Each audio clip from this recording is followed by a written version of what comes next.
Vandeham. The following is a class on Srimad Bhagavatam, Canto 2, Chapter 3, text number 23, given by His Divine Grace, A.C. Bhaktivedanta, Swami Prabhupada, recorded on June 20th, 1972 in Los Angeles.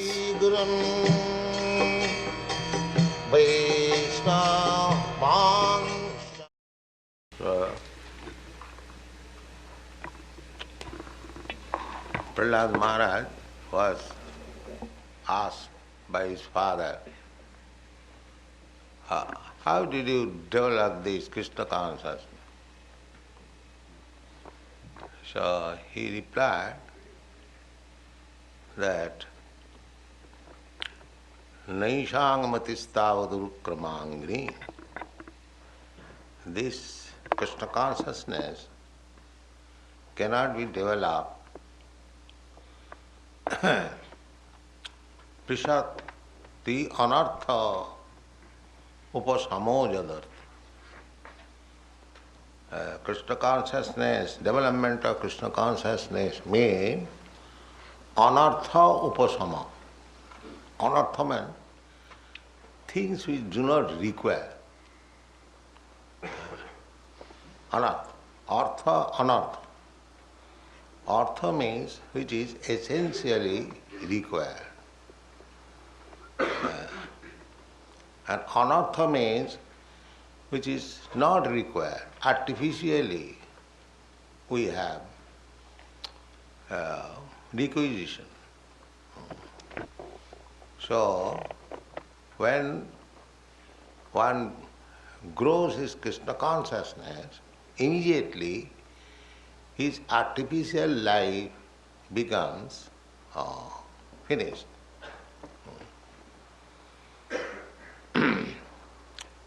Bhakti parashanubhava virakti annatasya. This is the symptom of development of Krishna consciousness, that he is not anymore interested for material, unnecessary things. This is the test. If one is increasing Krishna consciousness, at the same time he has got full attachment for material things, that means he is not developing. Material things means ahara nidra bhaya maithunancha, eating, sleeping, mating and defending. So sometimes the karmis are afraid of this Krishna consciousness movement because they know that as soon as one becomes Krishna conscious, he is no more interested with these material things.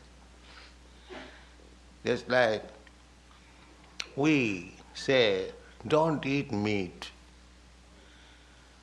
So actually, if all people become Krishna conscious and give up meat eating, then the slaughterhouse will be closed automatically.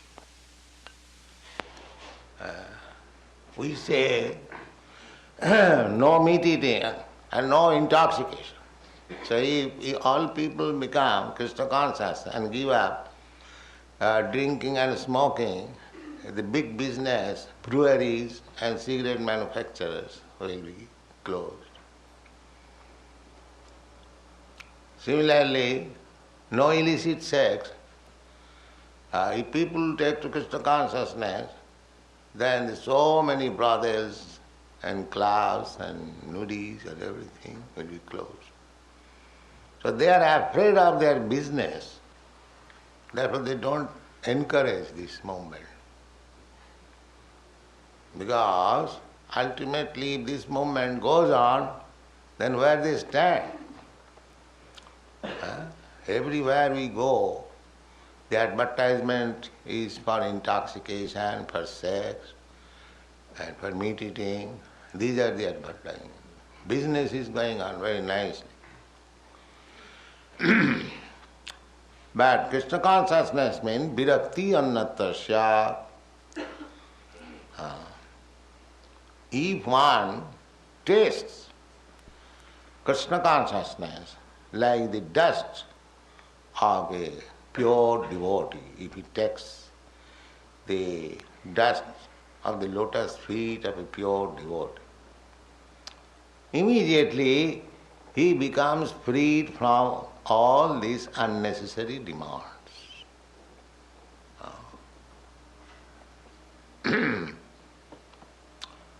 Naisangmatistavadurukramanghin prishattanarthopajado jadartha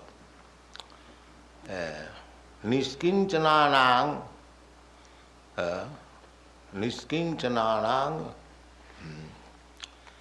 naisangmatistavaduk pado mahiyasanga pado rajovisekam.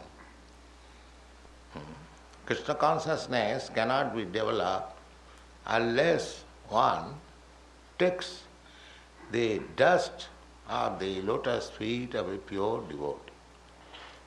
This was Prahlad Maharaj's remark. In other words, unless one comes in contact with a pure devotee, Krishna consciousness cannot be developed. It is not possible. Therefore, here it is recommended by Sutta Goswami that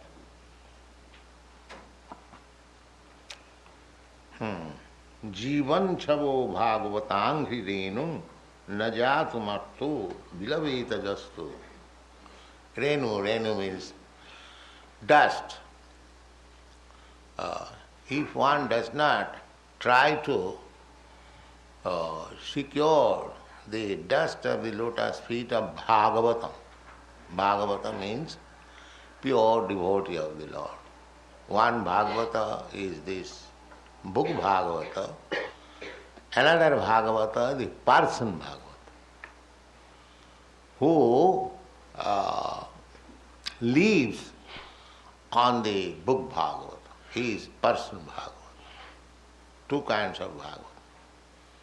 So we have to learn Bhagavatam from the living Bhagavatam. Chaitanya Mahaprabhu's secretary, Srila Prabhupada, he advised one Brahmin. One Brahmana wrote something about our Chaitanya Mahaprabhu.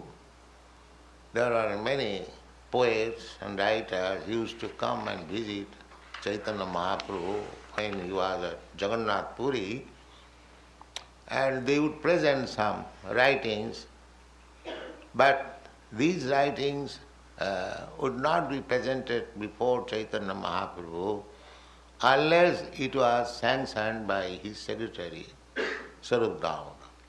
That was the system. So, one Brahmana, he wrote one poetry that the purport of the poetry was that Jagannath is Krishna, but he cannot move, he is wooden Krishna. And Chaitanya Mahaprabhu is also Krishna, but he is moving Krishna.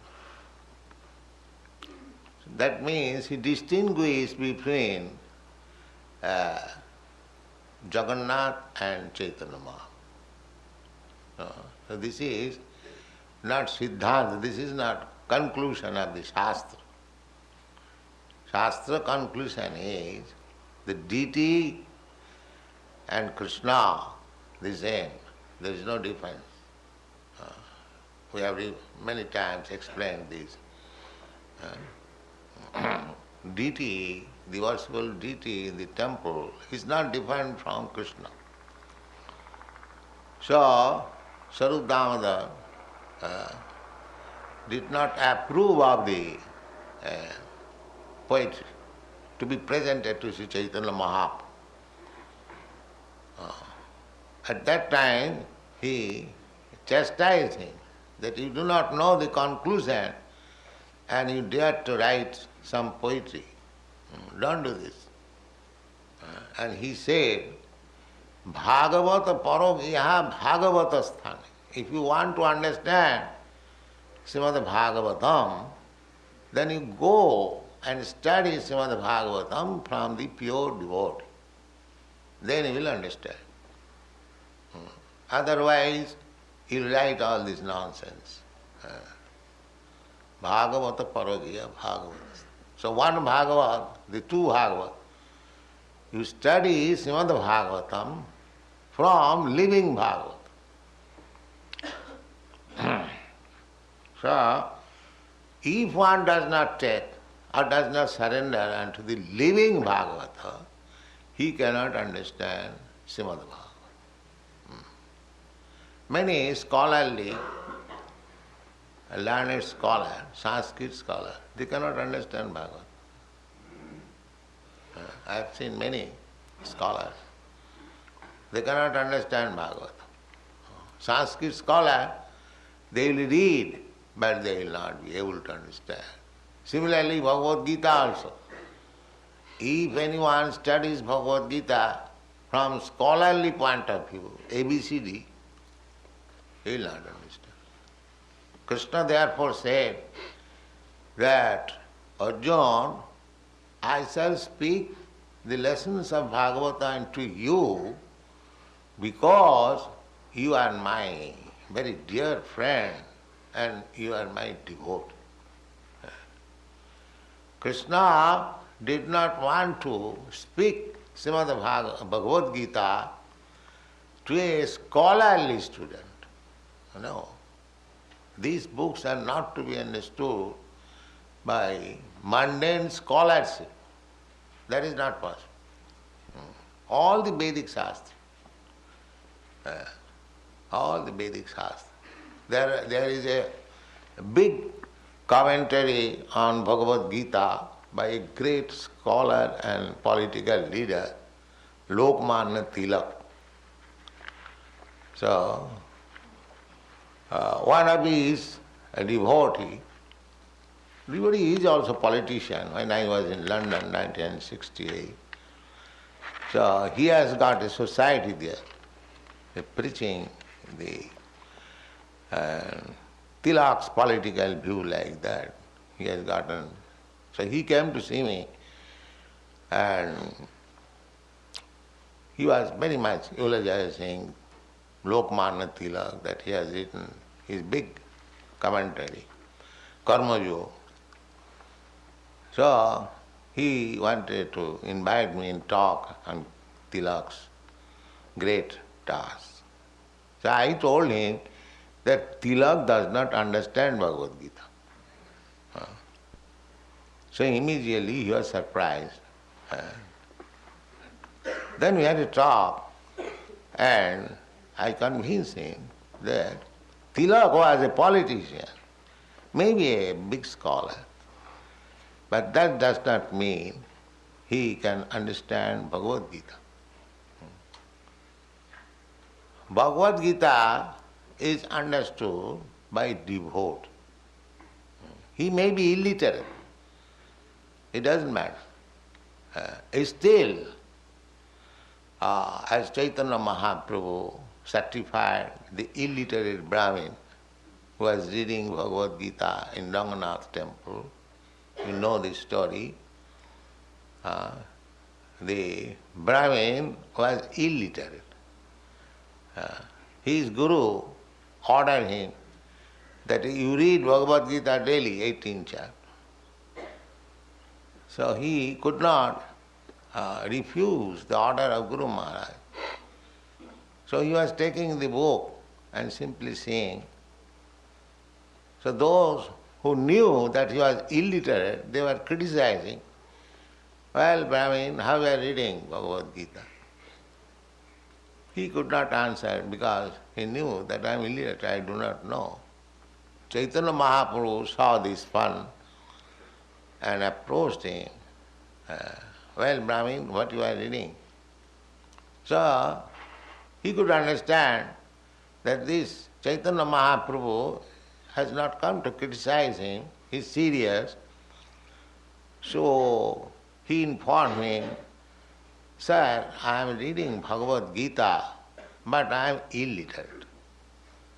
I am illiterate, but my spiritual master has ordered to read.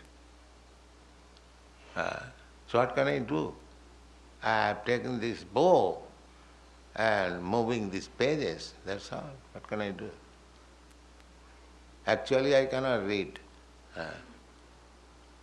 Then Chaitanya Mahaprabhu inquired, but I see you are sometimes crying. Yes, sir, I sometimes cry. Why? Because as soon as I take this book in my hand and I see the picture that Lord Krishna is driving the chariot of Arjuna, I cry. Krishna is so kind that he has taken the service of his devotee. He should have been seated on the chariot, Arjuna should have driven the chariot, but he is driving the chariot and Arjuna is sitting on the seat. So Krishna is so kind and beloved that he can serve his devotee. It is the duty of the devotee to serve him, but he is so kind and affectionate that he serves his devotee. So as soon as I think of this Krishna's magnanimity, I cry. Then immediately Chaitanya Mahaprabhu embraced him. That your reading of Bhagavad Gita is perfect. Because you have understood the essence of the Bhagavad Gita. The scholars, they will say, when Krishna says, Manmana bhava mad bhakta madhyaji mang namaskuru, a scholar will say, it is not to Krishna the person, it is to the impersonal Brahma which is within Krishna. They cannot conceive that the supreme, absolute truth can become a person. They cannot conceive. Such a huge cosmic manifestation is created by a person like us, resembling like us, 2 hands, 2 legs. Their poor brain cannot accommodate it. Param bhavam ajanant. Avajananti manga mudha manusim tanumasita. That is stated in Bhagavad Gita.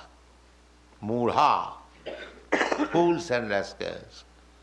Avajananti, deride at me, thinking me as ordinary man. Param bhavam ajanant. He does not know what is the transcendental potency behind me. Param bhavam ajanant. So, the Mayavadis and poor fund of knowledge, they cannot understand Krishna unless he becomes a devotee. And how he can become a devotee, and that is stated here. Bhagavatam hirenu. One has to surrender himself to his representative. Bhagavad. Bhagavad means God is called Bhagavan. Bhagavat. The original word is Bhagavat. And one who has got intimate relation with Bhagavat, he is called Bhagavat. So here it is recommended. Bhagavatanghi renu najatu marto. Marto means one who will die. Every one of us will die. But abhilavitavas jastu. But we can achieve a great success.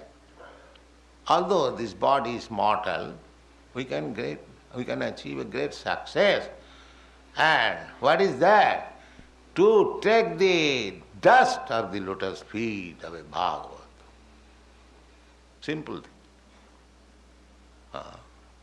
Therefore it is said, Jivan Chabo Bhagavatangi Renu Najatumattu Bilavita Jastu. After all, this body is dead, everyone knows. It is simply moving on account of the presence of the spirit soul. As soon as the spirit soul is out of this body, out of this bag of flesh and bone, we are so much attached to this bag of flesh and bone, but those who are learned, they know that this body is nothing but flesh and bone. The real person, the real force is the soul. Just shanta buddhi kunapi dhatu, the bag of bones and fleshes. This is not our identification. I am not this body. Do you think if you take some bones and flesh, accumulate them and bundle them, will they produce an intelligence? If I am this body, then this body means a bundle of flesh and bones. The flesh and bones can be had outside. The scientists can take them and bind them together and then see that it is coming. A scientist, another scientist, Professor Einstein, is coming from the bones and the flesh. Is it possible? It is not possible. The bones and flesh are bones and flesh. The real identity is the soul. According to his karma, he manifests his intelligence. Although this intelligence is coming out through these bones and flesh. Just like I am seeing through this glass, that does not mean the glass is seeing. The seeing power is different from the glass. Similarly, those who are thinking that they are this body, under bodily concept of life, jasyātma buddhi kunapi dhātu ki sadhik kalatrādishu bhaumai jadhi jat tirtha buddhi salilena karhichit janesu abhignesu saiva gokhara. Bhagavad says, one who accepts his body as the self is no better than the cow and the ass. Foolish animals. I have several times explained why ass is called foolish, why cow is also foolish. Simple, cow is simple. Cow is, so they are compared with animals, one who accepts. Therefore, this body continues to be animal body or dead body unless in the human form of life one takes advantage of touching the dust of the lotus feet of a devotee. Jivan chavo bhagavatang hridenu najatu marto vilaveta jastu. She's sleeping.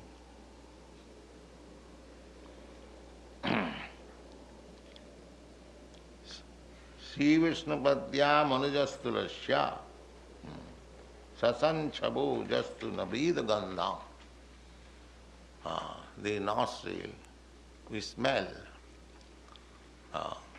So, our Krishna consciousness smelling means we should offer all nice flowers and tulsi on the lotus feet of the Lord. And we shall accept prasadam. The priest will offer and if we smell that, then our smelling power is fulfilled. That means these Kumaras, Chatushan Kumara, Sanat Kumara, they are first of all impersonalists. But after smelling the tulsi leaves which was offered to the lotus feet of Vishnu, they become personalists. So, this is an opportunity. If anyone comes, smells the flowers and the tulsi offered to Vishnu,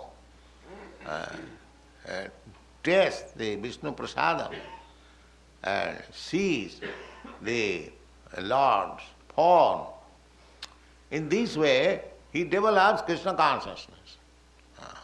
So this is opportunity. This temple means an opportunity, a process, a simple process, not simple for ordinary man, but actually it is simple. Anyone can smell the flowers offered to Krishna, anyone can eat the foodstuff offered to Krishna, anyone can see the deity so nicely decorated, anyone can hear Hare Krishna mantra. So we have got these senses. See, if we engage our senses in this way, our seeing power, our hearing power, our talking power, our smelling power, our touching power, our tasting power, in this way, if we engage everything in connection with Krishna, very easily we become Krishna conscious. And as soon as we become Krishna conscious, then our life is successful. We become liberated from this bondage of birth and death. So, this is the process. Now read. According to Srila Vishwanath Chakravarti Thakur, the breathing dead body is a ghost. When a man dies, he is called dead, but when he again appears in a subtle form, not visible to the present vision, and yet acts, such a dead body is called a ghost. Ghosts are always very bad elements, always creating a fearful situation for others. Similarly, the ghost-like non-devotees, who have no respect for the pure devotees, nor for the Vishnu deity in the temples, create a fearful situation for the devotees at all times. The Lord never accepts any offering by such impure ghosts. There is a common saying that one should first love the dog of the beloved before one shows any loving sentiments for the beloved. The stage of a pure devotee is attained by sincerely serving a pure devotee of the Lord.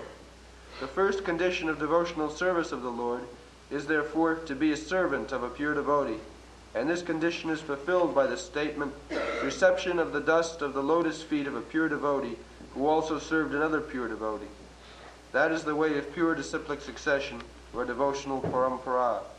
Maharaj Rahugana inquired from the great saint Jad Bharata as to how he attained such a liberated stage of a Paramahamsa, and in answer the great saint replied as follows: Rahuganai tat tapasana jatiya chechaya nivapanad grahadva nachandasa naiva jalagni surjayar vina mahatpada rajobhishekam.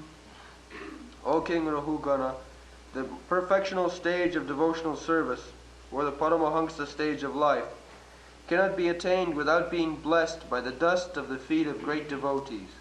It is never attained by tapasya, austerity, the Vedic worshipping process, acceptance of renounced order of life, the discharge of the duties of household life, the chanting of Vedic hymns, or the performance of penances in the hot sun, within cold water, or before the blazing fire. In other words, Lord Sri Krishna is the property of his pure, unconditional devotees, and as such only the devotees can deliver Krishna to another devotee. Krishna is never obtainable directly. Lord Chaitanya therefore designated himself as the Gopi Bhartur Dasa Dasa Dasanu Dasa, or the most obedient servant of the servants of the Lord, who maintains the Gopi damsels at Vrindavan. A pure devotee therefore never approaches the Lord directly, but tries to please the Lord, servant of servants, and thus the Lord becomes pleased, and the devotee then only can relish the taste of the tulsi leaves stuck to his lotus feet. In the Brahma Samhita, it is said that the Lord is never to be found by becoming a great scholar of the Vedic literatures, but he is very easily approachable through his pure devotee. In Vrindavan, all the pure devotees pray for the mercy of Srimati Radharani, the pleasure potency of Lord Krishna. Srimati Radharani is a tender-hearted feminine counterpart of the Supreme Whole, resembling the perfectional stage of the worldly feminine nature. Therefore the mercy of Radharani is available very readily by the sincere devotees, and once she recommends such a devotee to Lord Krishna, the Lord at once accepts the devotee's admittance in his association. The conclusion is, therefore, that one should be more serious about seeking the mercy of the devotee than that of the Lord directly, and by doing so, by the goodwill of the devotee, the natural attraction for the service of the Lord will be revived. Chant, Hare Krishna. Hare Krishna.